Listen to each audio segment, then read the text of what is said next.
Hello guys, this is Doronsmovies and welcome to the 11th episode of the Big Q&A. Today I'm going to be talking about some channel changes and updates and happenings to the channel in general, and of course answering your lore questions. As always, you can skip to the sections of the video that you want to see, as if you don't care about the channel stuff, you can just skip to the lore part.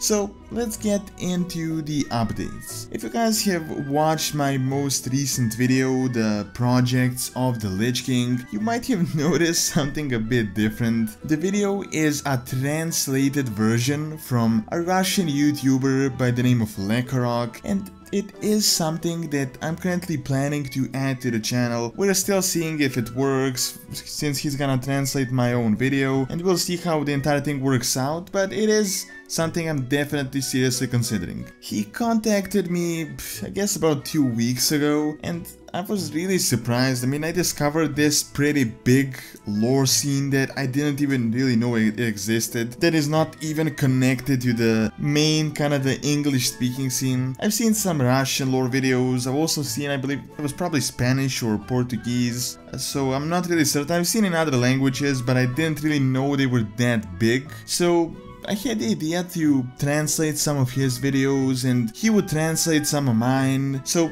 there is really no loss and it's just benefit for both of the channels. You guys get more videos and you get to see more videos that you otherwise might not have seen. The big benefit is obviously more videos for this channel. Currently the schedule has been awful. I mean, I've really been slacking this year. I really don't want to complain about this again because I've pretty much been talking about this in every single Q&A, but it has been pretty awful with the uploads, about like one video per 2 weeks. I've kind of gotten used to it because I'm started planning videos to be a bit longer than they were before, so this might be finally the solution to up the consistency, because I can do about maybe one video a week with the translated ones and the regular ones that will be going at about the same pace. So if you watched the previous video, you probably noticed that it is not a synchronized version. It is not like just me speaking the same thing just in English. The script is heavily modified. I researched a lot of the script. I have rewritten the Russian script, and most of the footage is mine that I took myself. So the video still definitely did take a lot of work, just less than if it was an original one. I mean, obviously the script is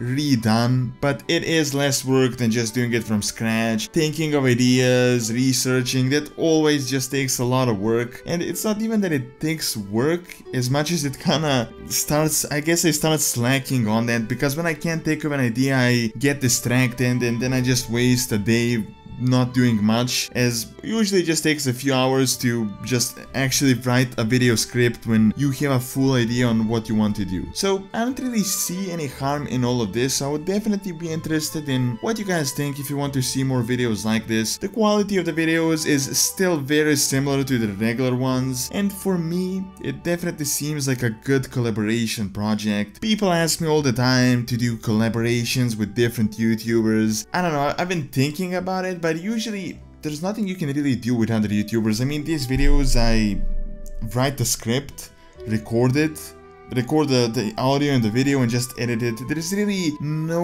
way to add other people unless they maybe narrate a script or maybe some small Easter egg, but it's really hard to include other people when the lore videos are made in this format. So this for me seems like a really good idea to collaborate, as we get to share videos across languages and across the two different lore communities. Another minor factor for why I decided to do this is that I've been learning Russian on the side. It's kind of a hobby of mine, so there is a bit of language practice in it. I have a strange goal of learning an Eastern, a Western, and I already know a Southern Slavic language, so hopefully someday my goal is to understand all of the Slavic languages. I don't know how it will work out, but I'm just focusing on Russian right now. I'm probably gonna learn Polish after this in like a few years. So regardless, that is my hobby on the side and something I've been doing, but it did play a minor factor in the agreement. Anyway, that is about all there is I really wanted to cover with this. I just wanted to give you guys a more detail on this because And in the previous video in the comment I did kind of put up a summary on what the idea is, but for you guys that follow these Q&As and are listening to this channel part, I kind of wanted to explain this in a bit more detail. So that is all I really wanted to talk about, so without further ado, let's get into the lore part of the video. Okay, looking back at the questions from the previous video, I wanted to include about 5 more because a lot of them have been about Sargeras, defeating him, defeating the Burning Legion, the ultimate evil in World of Warcraft and all of that, but I couldn't really add them because 7.3 patch happened in the past 3 months from the last video, so there's really no point in me blabbering about the same thing that I've already talked about, and at this point almost everyone that read the spoilers knows what happens with Sargeras, the Burning Legion, and sort of the ending of the Burning Legion, so I'm not gonna get into that in this video. However, there are still some very interesting questions that I do want to cover. The first question is by Victor and he asks, Doron, do you think Bolvar 4 Dragon will lose his sanity soon wearing the Helm of Domination? Well, I don't really think he will. There was a lot more to Arthas' evil than just this helmet. Arguably, he was already pretty evil even as a Death Knight. He killed his own father, destroyed his homeland, murdered his army, murdered the servants of his father, and pretty much everyone he ever loved. So it wasn't just the helmet that turned him into the Heartless Lich King. Plus, he also took out his own heart, so he was literally heartless. On the other hand, Bolvar is, in my opinion, a very different character from Arthas. Arthas was, well, as younger he was noble, but he was always kind of impulsive, like he would do anything to accomplish something. On the other hand, I think Bolvar is more of a disciplined character, more of a one that would follow orders and like stick to a cause no matter what would happen. So I think that definitely plays a part in his character. I mean, he was not broken by the Lich King, even though he was tortured for a really long time. Based on his appearance when we saw him, when he turned into a Lich King, the torture was quite brutal. Regardless, he still kept his will and the strength of mind, and he was never ever broken. Also, the factor is when Arthas put on the helmet, he merged with Ner'zhul in a way, but the second creation of the Lich King did not happen in the same manner. So, in my opinion, I don't think Bolvar will ever turn evil, and I also doubt it from a story perspective, as if we had another Lich King to fight in the same location where we defeated the original one, it would be one of the most uncreative stories in the entire series. It would just be directly recycling content, and it would already be boring. I mean, he's already Northrend in Icecrown. Like, what else is there to do? We'll pretty much have been through the entirety of Northrend. So I'm almost certain that Bolvar won't really turn evil or lose his sanity or become the next villain of Warcraft. Okay, the next question is by DKMax32 and he or she asks, why are the Blood Elves shorter than the Night Elves? This is just one of those small things that I've been always wondering about, and I know Blood Elves were originally Night Elves / High Elves, but also what would cause them to get shorter?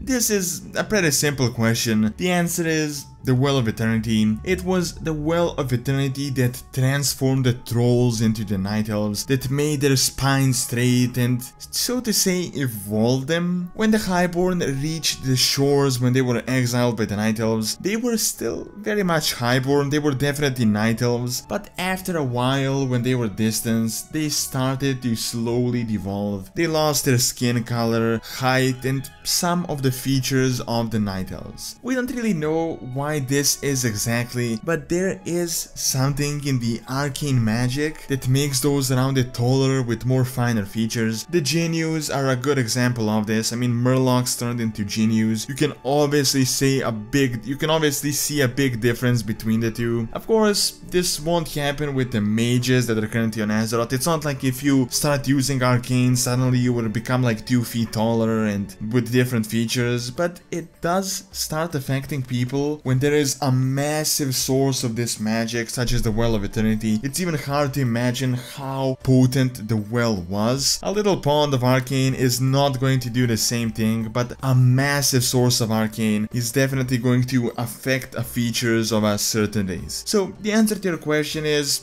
the Well of Eternity. Okay, the next question is by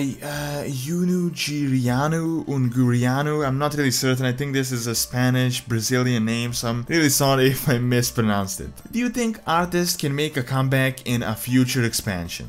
Well, this kind of is similar to the Bolvar question, but I really doubt it would happen. The Arthas storyline, in my opinion, is probably one of the most iconic one in the entire series, and I personally know a lot of people that know this story that never even played World of Warcraft. The entire fall, rise as a Lich King was great overall. It was kind of, in a way, a genius storyline, but personally, I'm really glad it ended the way it did. Sometimes in story writing, it is a really good thing to end a story when the time is up, because if you keep dragging it out, it just kind of ruins the entire thing. It almost ruins the entire impression. An example I'd use for this is Witcher 3, if you guys have played it. I mean, we have Geralt. The game was amazing, the storyline was amazing, but CD Projekt Red kinda ended the game with Geralt, even though I guess it was the peak of all of their games, the entire storyline. But I think if they kept dragging it out, and if they kept making like a game every year about it, and if they kept dragging out the character, eventually people would start hating the entire series, and it would kind of get ruined for everyone. So in my opinion, I think bringing back Arthas would not be a great thing. I mean, Warcraft already has millions of characters, there's so many of them, so many storylines, smaller and bigger, and I think it's better to start evolving on the ones that they have neglected, instead of bringing back the ones that have already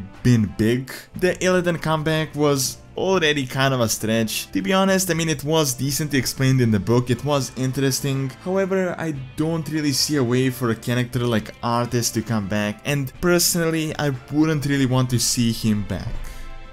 Okay, we got two more questions. The next question is by Holmes, and he asks, why is everyone of the same race and gender the exact same height and weight? Well, this is an obvious question, but it is something that I wanted to address. The reason everyone is the same is just strictly gameplay purposes, because it is a lot easier to fit armor, weapons, and all of that when the characters look exactly the same. In my opinion, this really breaks the immersion of the game. It really doesn't make sense for a mage to be as muscular as a warrior, and in fact kinda diminishes the achievements of the warrior when they look exactly the same, but one is completely focused on the physical aspect, while the other one could be focused on the physical, but is also more focused on the mind and the intellect. So I think this kinda diminishes the immersion and the way the characters work. As we have seen in Elder Scrolls Online, it is definitely possible to modify the body of the characters without really breaking the game. I'm not certain how hard this is to add in the old Warcraft engine, but